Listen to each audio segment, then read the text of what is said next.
Ei, como Olá, estamos? tudo bem? Tudo bom? Saudades? É verdade. Você está me ouvindo bem? Sim, Ah, então tá bom, muito bem. você também? Também. Tá linda, tá tão jovem, eu diria.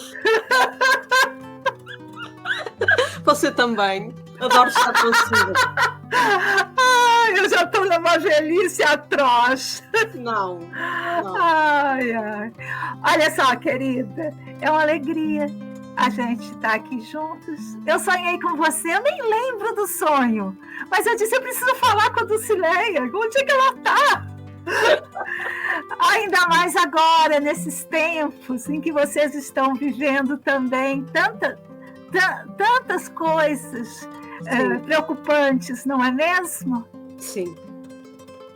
É muito triste também o que está a acontecer aqui em Portugal e na Europa em geral, não é? Esta viragem política para a necropolítica, como lhe chamas. Sim. E você, como está o seu cotidiano? Como que está a sua vida? O filhote, como está o filho? Está correndo tudo bem.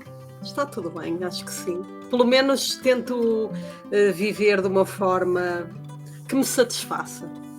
Isso é bom. Não é? Isso é muito bom. Você me deu uma luzinha aqui que você está mais clarinha do que eu. Muito bem. Olha só. Eu nem sei.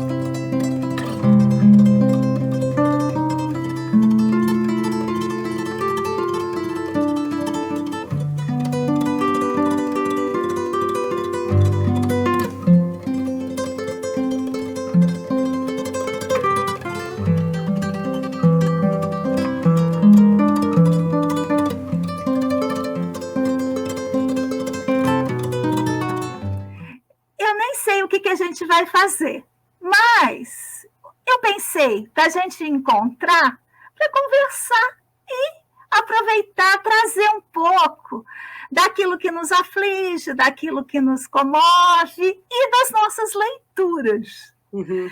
Aí, eu acho que eu andei dando uma olhada só por cima da sua leitura e vi que a gente está mais ou menos afinado num pensamento que eu vou apelidar de pensamento terrano, um pensamento de vanguarda, um pensamento que sai dos moldes disso, porque o mundo todo está voltado para essa invasão conservadora, reacionária, não é? Uhum. E nós, nas nossas leituras, estamos tentando entrar num outro lugar, um lugar que aponta para os devires, para devires de um mundo melhor. Não sei se é isso que você sente. Sim, eu até estava aqui a preparar como é que havia de trazer estes assuntos, e então até escolhi, tinha-te falado no livro, não é? Naquele que, digamos assim, anda mais envolvida, mas fui buscar um outro que tinha uma passagem que acho que remete para este sentir negativo que está a ser usado pela necropolítica, não é? Sim. E este sentir, e que é um sentir que eu até fui ver quem era o filósofo que estava com aquele discurso, que é um filósofo, pelos vistos, muito conhecido alemão, homem, lá está. Acho que às vezes parece que os homens têm assim um sentir muito pesado, muito ligado à morte, não é? E as mulheres estão a trazer um sentir mais da vida, não é? De um viver com, o devir com. Então, eu estava a pensar, ok, acho que vou trazer aqui, balizar o pensamento entre estes dois. Espero não ser injusta com nenhum dos autores, não é? Porque as pessoas não são só aquilo que escrevem, não é? Mas aquilo que escrevem depois tem influência no que os outros vão pensar, vão dizer, vão criar. Então temos que ter cuidado com o que muitas vezes dizemos, não é? É fato, é fato. Muito bem. Eu não preparei nada, porque eu estou assim um pouco enrascada, para variar.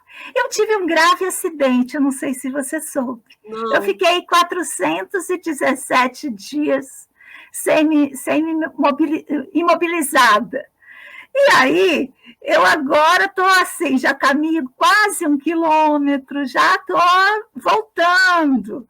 E eu passei muito tempo também com a voz muito ruim. Ainda está, com a respiração ruim, mas estou já quase me sentindo bem. Um sobrepeso grande, porque tanto tempo acamada, por mais que a alimentação da gente seja legal, não gasta, né?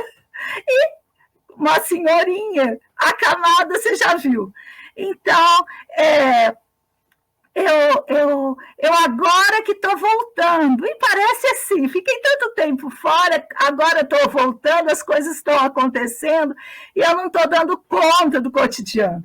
Então, o que eu pensei de trazer? Trazer as leituras que eu estou fazendo agora e apontar para esse livro que eu te disse que eu estou lendo. Então é isso. Mas eu queria que você começasse. Tá bem. Eu vou ter que ligar um pouquinho o meu ventilador, porque, por incrível que pareça, estamos na segunda quinzena de abril e o calor é como se fosse um verão, até mesmo aqui na minha casa, que fica no campo, rodeada de árvores.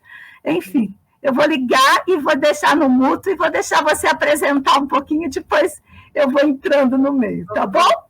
Está bem. Então, primeiro, olha, queria-te dizer que fico assim muito espantada, porque eu pensei que tivesses desaparecido por bons motivos. Afinal, não é? Afinal, foi por maus motivos. Foi por mau motivo. Sofri um acidente de carro muito sério. Fiquei 12 horas presas nas ferragens. E se não fosse assim a sincronicidade da vida, eu teria desaparecido lá, porque eu caí num penhasco e ninguém me via, não tinha como. Passei a madrugada e parte do dia, até quase entardecer, buzinando para ver se alguém me via, mas ninguém me viu. E aí foi isso, foi um desastre muito sério mesmo, abalou demais minha família e a mim. Eu passei muitos meses acordando de madrugada, sobressaltada. Enfim, foi uma coisa violenta, sabe? Ninguém soube, praticamente, porque é a típica coisa, né? Que não tem nem palavras para dizer dela agora, que já passou mais de um ano, que eu estou conseguindo trazer isso. Eu acho que é a primeira vez que eu falo isso em público. Enfim, saiu sem querer. Porque a gente não se via faz tempo, né? Então, acabou saindo assim, dessa maneira. Sim, há muito tempo, e eu via que tu estavas muito desaparecida, mas não sabia o que se passava. Eu pensei, bom, ela lá estará a trabalhar presencialmente nas suas coisas, quem me dera poder estar com ela, mas afinal não. Não fui para o presencial, pelo contrário, agora sou uma pessoa que não tem carro, mora na roça e eu não pretendo sair mais. Quando eu saio, eu ainda estou com TPT, sabe? Quando eu saio, eu ainda de carro, saio uma vez ou duas no mês para um médico ainda, já não faço mais a fisioterapia. Eu ainda fico sobressaltada, especialmente quando eu passo pelo lugar onde eu caí. Ainda é uma sensação muito ruim. Então, por enquanto, acho que eu vou ficar naquelas velhinhas que não saem de casa.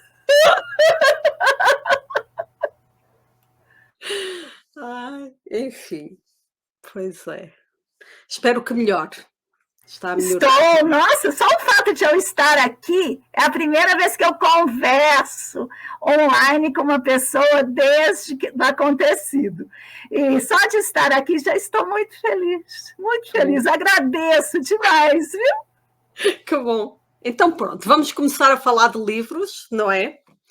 Então, eu pensei assim, começar por este, vou ler um bocadinho e depois vou mostrar o que é o livro, ok? Então eu vou ler e vou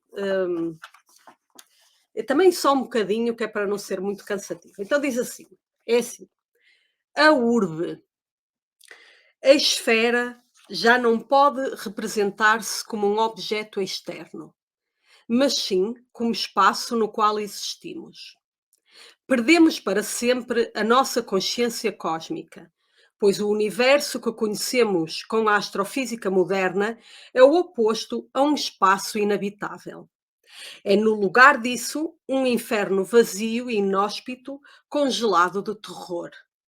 O céu não é um lugar ao qual podemos ir, mas um lugar que carece de alternativas. Estamos condenados a existir nas margens, na periferia da esfera, dentro do vazio, um mundo universal e hostil.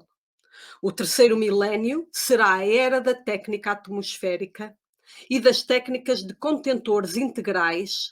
Tanto a estação espacial como a cápsula são metáforas para a arquitetura social da época por vir. Então escreveu este texto o Peter Sloterdijk, acho que é assim que se diz, é um filósofo alemão, mas na verdade eu li-o num livro de animação, portanto este livro que se chama Torre Terminal, e que eu comprei por causa das ilustrações. Tem muito pouco texto. Okay. Deixa eu colocar você grande aqui, para ver se a gente consegue mostrar as ilustrações. Então, é terminal. E tem muito pouco texto, portanto, quase toda a narrativa é visual. Puxa! Okay. Uma narrativa visual. E depois tem alguns apontamentos filosóficos da história que quer contar. E este texto está na parte 2, a urbe, e depois ele faz aqui, tem aqui este animal logo a seguir a este texto. Uau! Não é lindo? Eu comprei pelas imagens. Demais! Eu comprei pelas imagens.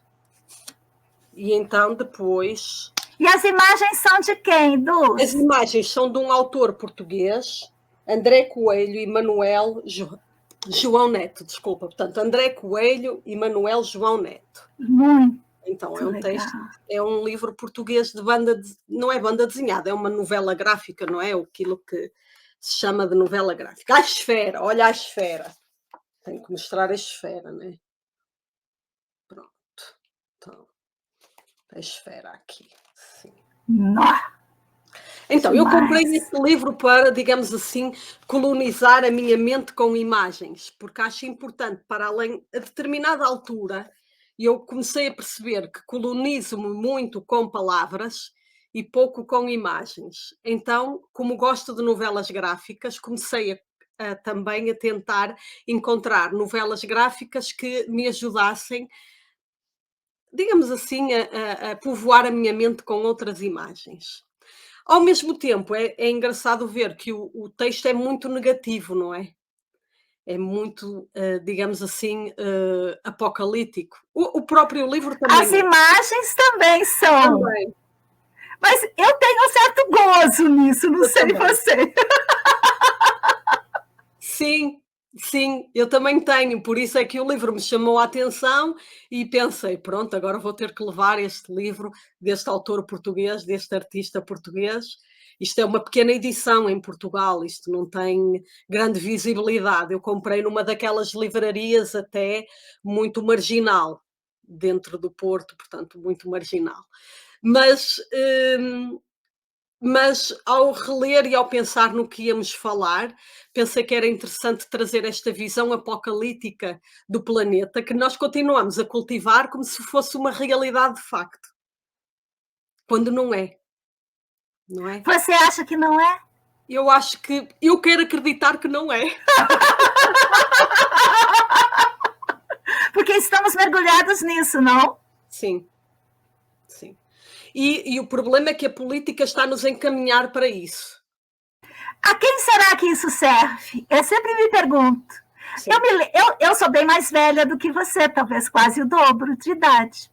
E aí eu lembro do tempo da Guerra Fria.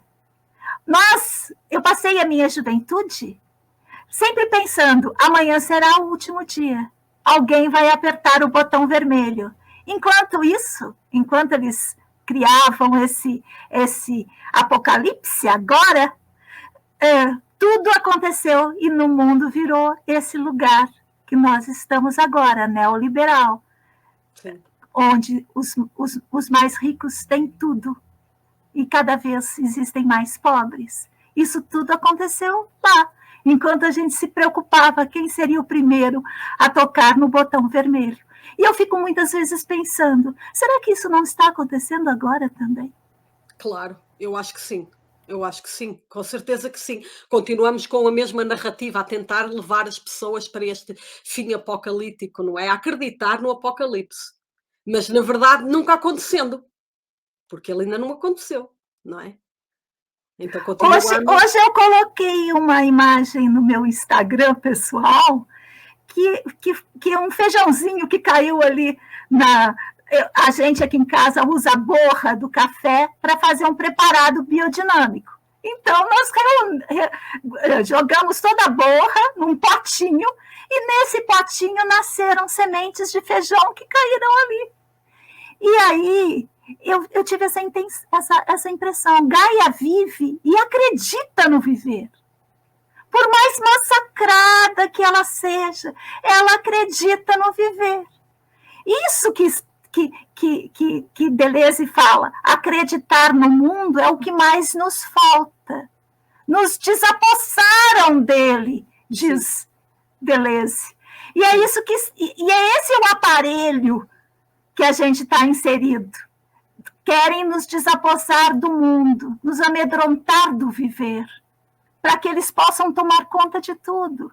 Parece conspiratório, mas é o meu sentimento. E sim, e a verdade é tentar encontrar uma narrativa que não seja esta. Quando a determinada altura percebemos que esta é a narrativa ocidental, colonizada, branca, elitista, nem sei muito bem quem quer, digamos assim, isto serve determinadas pessoas, não é? Mas depois estas pessoas vão gerir um mundo que é como Marte, onde a vida não existe. Então, porque é que tanto desejam tornar um planeta vivo e vibrante num lugar inóspito? Não é? Que desejo de morte é este? Têm um desejo pela morte, não é? Parece-me. Às vezes é nisso que eu penso. Então, o outro livro que eu te falei foi este, não é? O Santuário. Então, vou também ler um bocadinho para mostrar como é diferente a visão de um e do outro. Legal. Então, vou escolher que foi. Quando eu li este parágrafo, pensei, vai valer a pena todo o tempo que eu despender com este livro. Então, vou-te ler. O material que temos nas mãos, o seu peso, temperatura e textura, diz isto em relação ao livro. Se for em papel, que por breves momentos nos liguemos à sua memória de ser árvore, às suas raízes e ramos, à sombra que projetou e aos animais que albergou, ao chão que sustentou, ao ar que respirou e à luz que alquimizou. Recordamos a rugosa textura do tronco e as estações ao longo das quais cresceu e se transformou. O ofício do papel, que exige a recolha de cada ser arbóreo, a sua transformação em papa e a consequente pressão em papel, liso e achatado, as suas memórias vivas condensadas numa textura linear. Micropolítica. É só isso que eu tenho a dizer. Não é? E o coração que estava vazio no lugar inóspito, de repente, enche-se de vida. Não é? É então, isso. Ai, é demais, não é? É. E é simultâneo. E eu fico pensando que isso foi sempre assim. Nós é que não alcançávamos com nossa visão e o nosso sentimento, essa configuração. Porque os poderosos sempre foram poderosos. Sempre atacaram vilas onde tinham crianças, idosos. Sempre violaram as mulheres. Sempre expoliaram os trabalhadores. Mas nós não alcançávamos com a nossa visão. Porém, nós continuávamos a viver, a produzir uma micropolítica, a produzir afetos junto ao viver. Então, eu acho que a gente tem que divulgar mais a potência da existência, não é? Eu que fiquei lá 12 horas achando, pronto, agora minha família vai achar que eu fugi de casa, vai achar que eu não estou em lugar nenhum. E eles estavam me procurando nos hospitais, eles estavam me procurando nos necrotérios, não é? Então, eu que fiquei nesse lugar, digo, a vida vive. E a gente tem que honrá-la em todas as suas minúsculas, nos acontecimentos minúsculos, nos acontecimentos odiernos, como fala Deleuze acerca de Nietzsche, que ele diz, Nietzsche não se importa com os grandes acontecimentos, mas com cada pequeno acontecimento odierno, do dia a dia, múltiplo de devires. Eu acho que é isso que a sua leitura nos traz, sabe? A potência desse lugar. Não sei. Sim. Foi o que me afetou.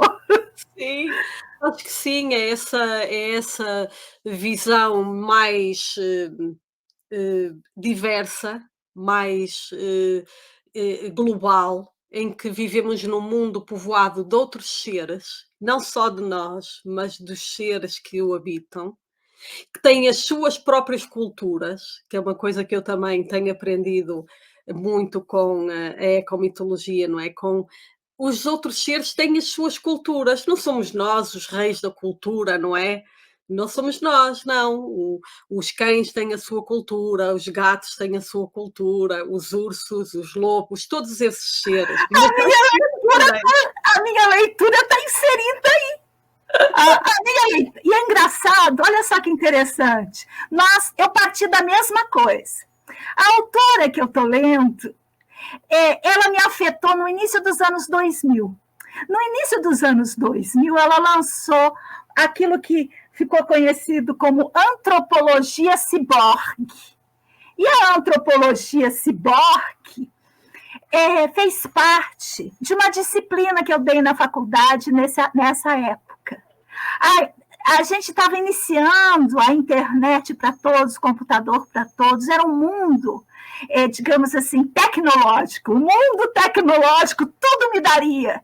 A liberdade finalmente chegaria pelas asas da internet, onde eu poderia ver o que eu quisesse, quando eu quisesse. Mal sabiam eles que 20 e tantos anos depois estaríamos sob os julgos das grandes, das big techs, né?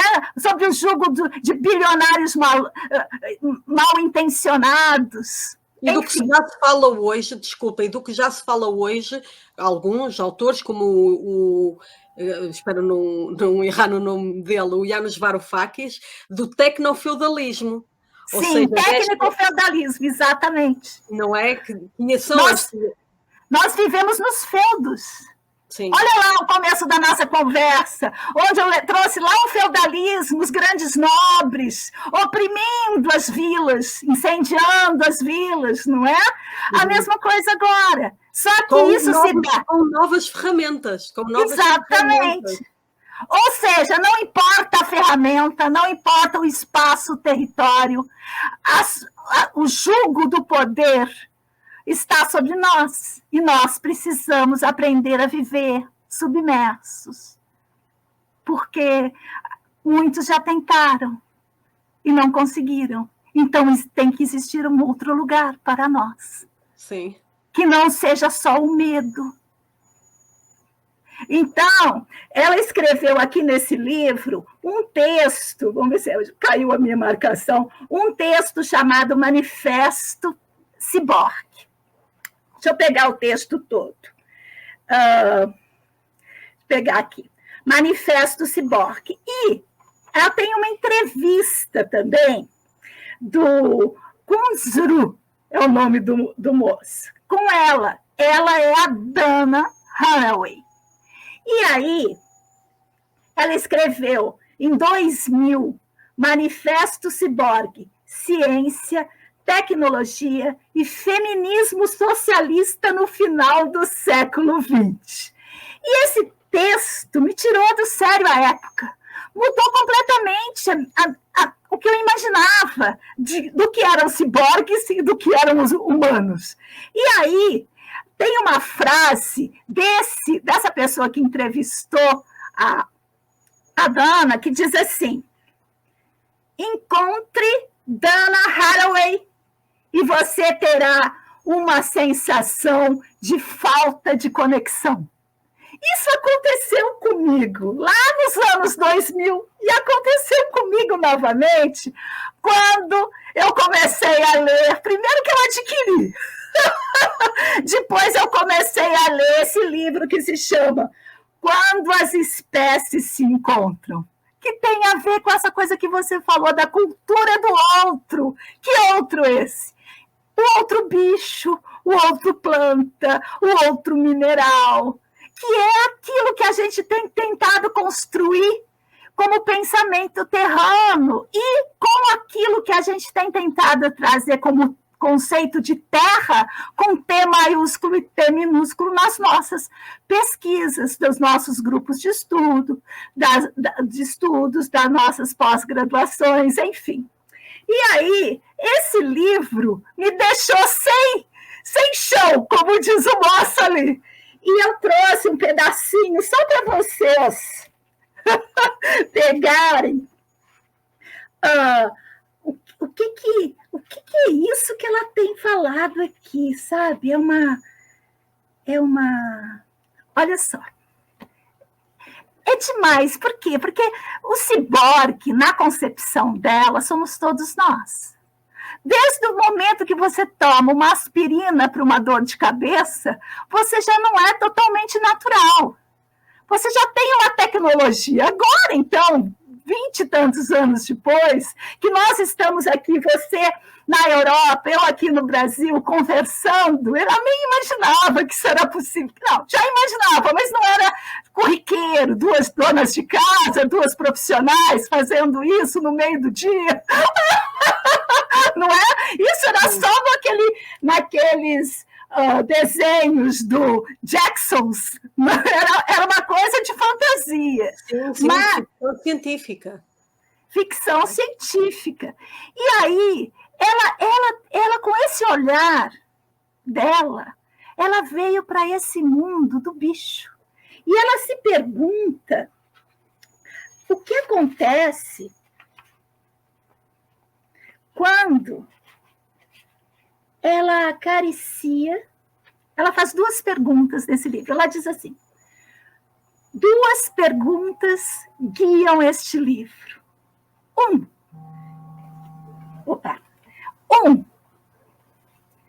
Quem e o que eu toco quando toco minha cadela? Se a gente parar nessa pergunta, ela já nos subjetiva. Porque todo mundo acha que já sabe. Todo mundo acha que já sabe o que é isso. E não, ela faz essa pergunta. E aí, a segunda pergunta é: como o devir com, e ela escreve devir tracinho com, como o devir com é uma prática de devir mundano. Devir como? Nós não somos sozinhos.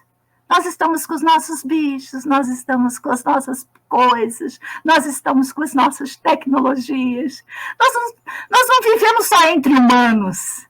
Sim. Aquilo que o humanismo prega, aquilo é supremacia. E esse supremacismo não vale de nada para nós. E aí eu vou só trazer aqui para encerrar a minha parte, que eu não preparei nada, mas eu faço tantas anotações, meus livros nunca são limpinhos, eles são bagunçados, pintados, mastigados. ela diz assim: adoro o fato de que genomas humanos sejam encontrados em apenas cerca de 10% de todas as células que ocupam o espaço mundano. De humano, a gente só tem 10%, que chamo de meu corpo.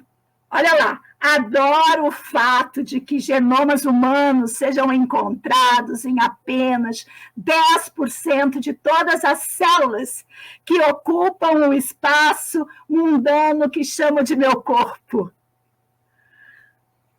Os outros 90% das células são preenchidas por genomas de bactérias,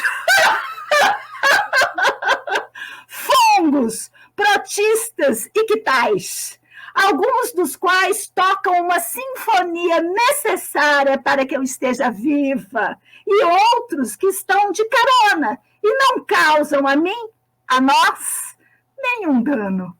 É demais, não é? É demais pensar nisso. E aí ela vai viajar nessa concepção que é a cultura do bicho. Ou seja, não somos nós só que produzimos cultura, como você vinha falando.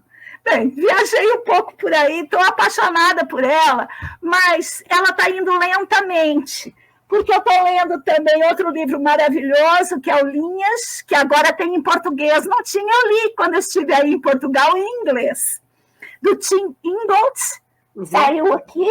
Estou lendo Dever de Casa, né? Foucault. Dizer a verdade sobre si. Estou sempre com ele, porque ele nos ajuda a trazer essa potência do cuidado de si. E dever de casa da antroposofia, a missão de Michael. Tudo mais ou menos, eu diria, junto, misturado, buscando elementos para tentar resistir ao aparelho de poder que quer nos amedrontar, nos apequenar, nos fazer de nós menos de nós mesmos. Então é isso. Então, olha, vou-te falar do meu dever de casa. O meu dever de casa está a ser o Kant e a metafísica dos costumes. Muito bom, muito bom! Então, estou quase no final. Isto para dizer que, para além digamos assim, de eu tentar perceber o que é que a necropolítica como ela nos afunila e nos molda, a minha preocupação é também compreender como é que o pensamento ocidental se tornou tão hegemónico e tão cheio de si que acha que é melhor do que os outros, não é? Porque o nosso pensamento, mas o pensamento ocidental tornou-se assim, o europeu, não é? Tornou-se assim uma coisa virológica, não é? Assim, tipo um vírus, não é? Então, eu estava a ler o Kant e a determinada altura eu pensei, realmente isto tem aqui qualquer coisa, não é? Porque ele vai naquela clareza de pensamento que aquilo uma pessoa até fica meia vesga com o texto. E então, eu estava a pensar, a comparar o discurso que ele tem, que ele teve naquele livro, com os discursos que eu tenho vindo a ler nos outros livros. E então eu criei esta imagem e tu vais-me dizer o que é que tu achas. Então, o discurso do Kant é como quando tu olhas para a orla do mar e a água está muito limpa, e tu vês a areia e aquilo parece assim muito limpo. Só que se tu olhares com atenção, não vês lá nada. Não tem estrelas do mar, não tem peixes, não tem bichos. Tu vês a água e a areia e o fundo, mas não vês mais nada. É um pensamento estéril. Ele está bem feito, mas é estéril. E nós copiamos esta esterilidade para tudo o resto, não é? Então dissemos já, Kant, maravilha. Não é? Kant, maravilha, porque a gente vê o fundo do mar, só que o fundo do mar está vazio. É tudo perfeito, se não colocar ninguém dentro. É o pensamento da representação. É isso. Não tem lá ninguém dentro. É um pensamento sem gente, que vem de uma pessoa que se fosse num psicólogo, ia ser chamada de neurótica ao extremo. É uma pessoa sistemática. É maravilhoso, mas não dá conta do mundo. O problema não está no pensamento do Kant, mas na vontade de fazer com que ele prevaleça sobre a vida. Sim. Porque sim, é necessário, ele nos permitiu tantas coisas de desenvolvimento da nossa cognição, em antroposofia a gente chama de alma do intelecto, mas a alma do intelecto, ela não leva em consideração, ela tem vontade de supremacia. Ela acha que o intelecto é mais. Ela acha que essa representação da praia é a que existe. E quando a gente chegar pertinho dessa praia, a gente vai encontrar uma multiplicidade de vida e de morte. Até mesmo lixo. Hoje em dia, não é? É isso. O lixo, as algas, os peixes, as estrelas do mar. Peixes vivos, peixes mortos, estrelas do mar inteiras, outras faltantes, com suas perninhas faltantes em pedaços. A gente vai encontrar conchas habitadas, conchas desabitadas. Sim. Vai encontrar até se procurar bem, vai encontrar até uma pessoa nadando. Se olharmos mais para a frente, não é? Olhamos mais para a frente, lá está uma pessoa. Então, o que na antroposofia a gente traz como vontade da época?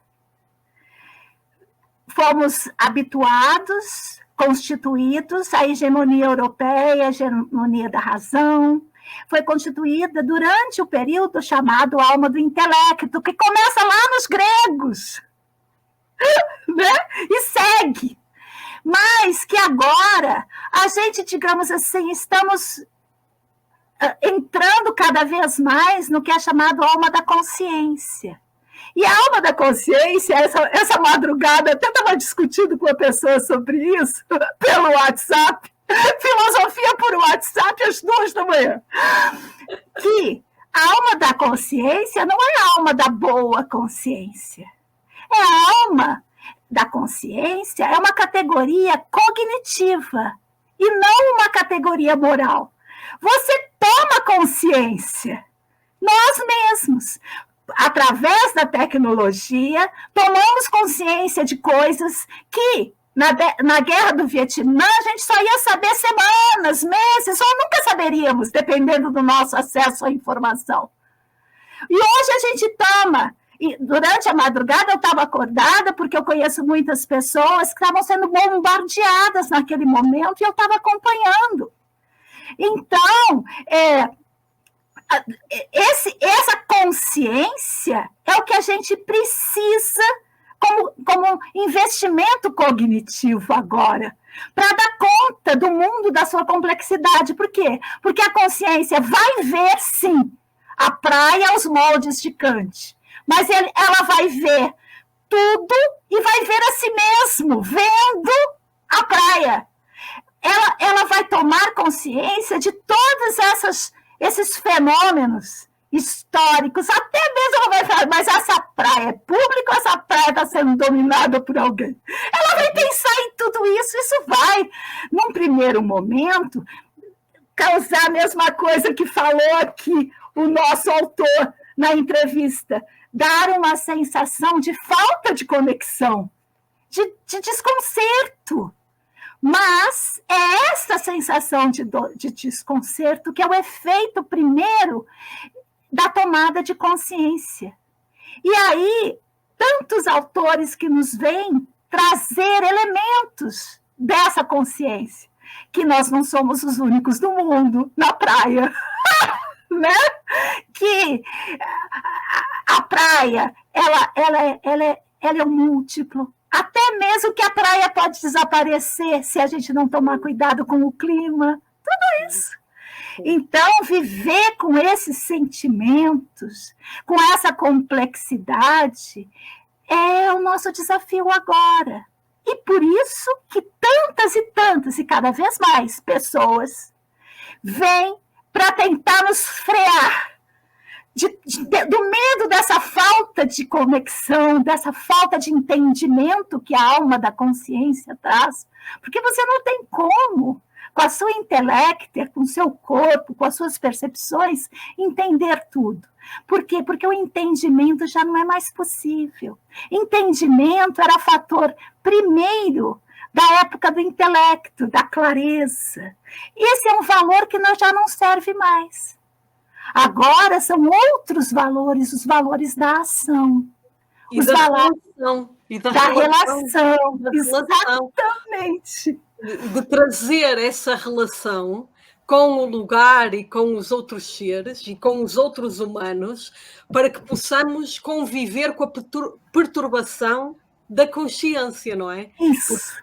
Porque é uma perturbação muito grande ver que a praia afinal não está vazia, afinal o fundo não é assim tão claro, tem lá estrelas mortas, tem lá peixes vivos e mortos a conviver ainda por cima, e nós, não é? A pensar, meu Deus, agora o que é que eu faço, não é?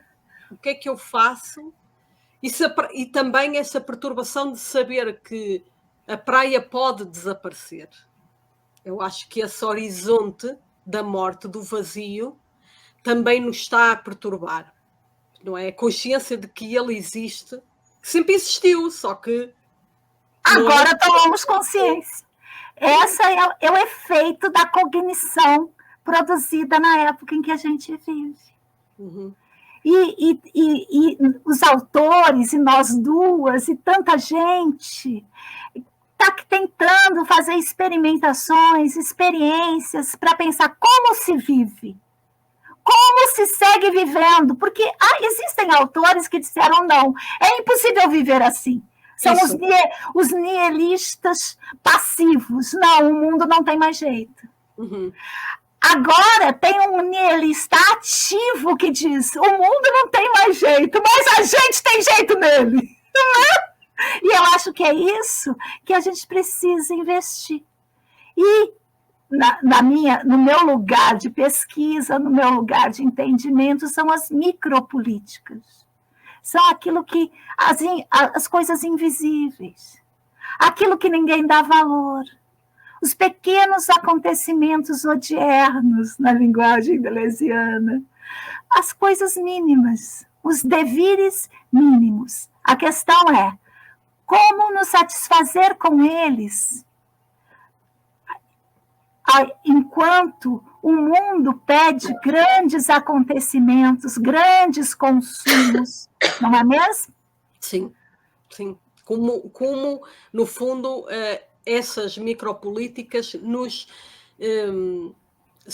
não só nos satisfazerem individualmente, mas poderem, de alguma maneira, coletivamente, serem uma solução. Porque neste momento eu já não quero falar de como é que é da salvação, que é uma palavra que não vamos por aí, mas uma solução que se não for global, que seja regional, ou que seja, não é?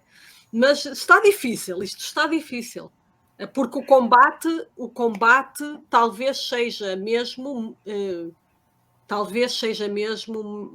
continental, no sentido em que a Europa, o pensamento europeu está a resistir a esta condição que outros povos estão-nos a trazer, não é? E que ainda que na sua finitude, que nós emagrecemos esses povos, mas eles continuaram a resistir, não é?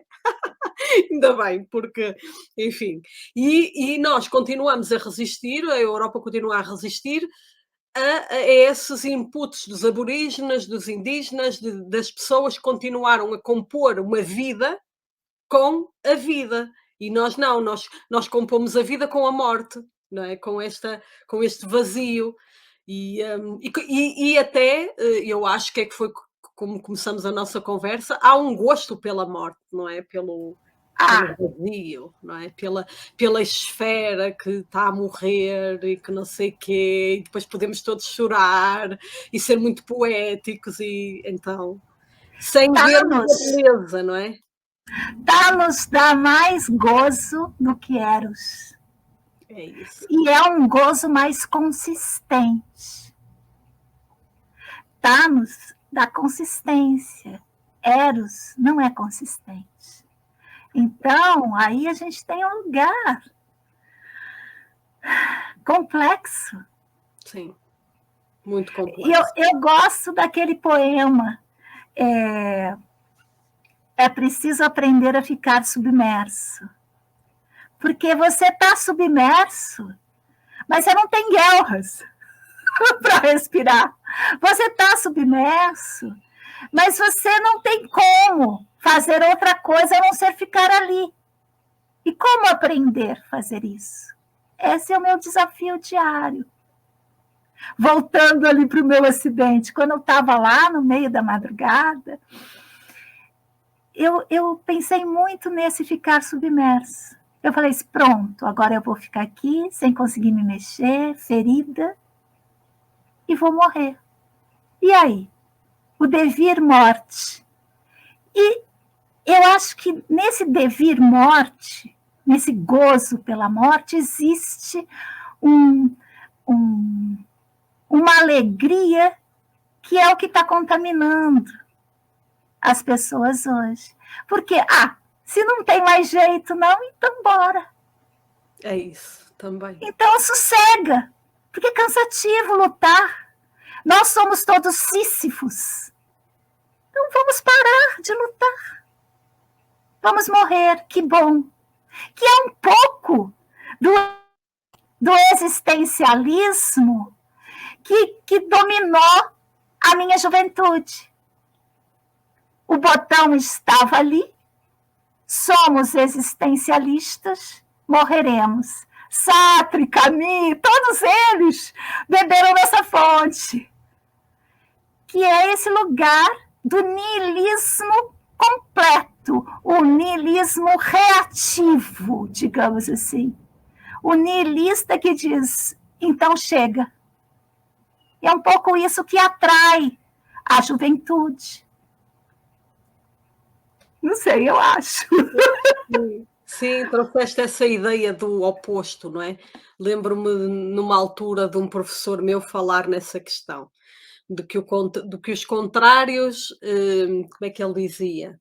Claro que ele também um poeta da morte, mas ele às vezes oscilava ali, e então ele trouxe a determinada altura essa ideia do oposto, e tu trouxeste outra vez essa ideia do oposto, de como quando estamos em oposição, também estamos a dar força à oposição, porque a questão é que nós estamos todos a compor o mesmo, não é? Neste mundo da vida, estamos todos a compor o mesmo, só que nos nossos discursos pensamos que não é? Pensamos que não.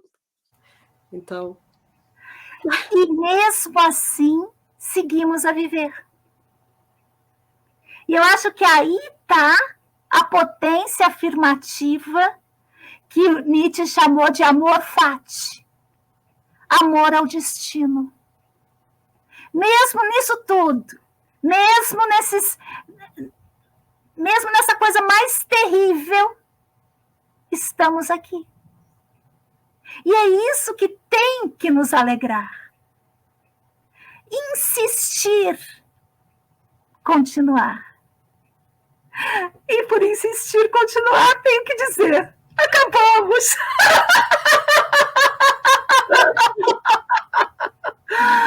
Vamos conversar mais?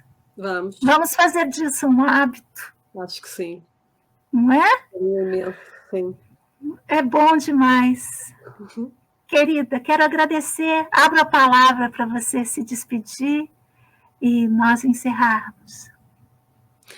Muito obrigada por este convite. Foi muito bom estar contigo este tempo aqui.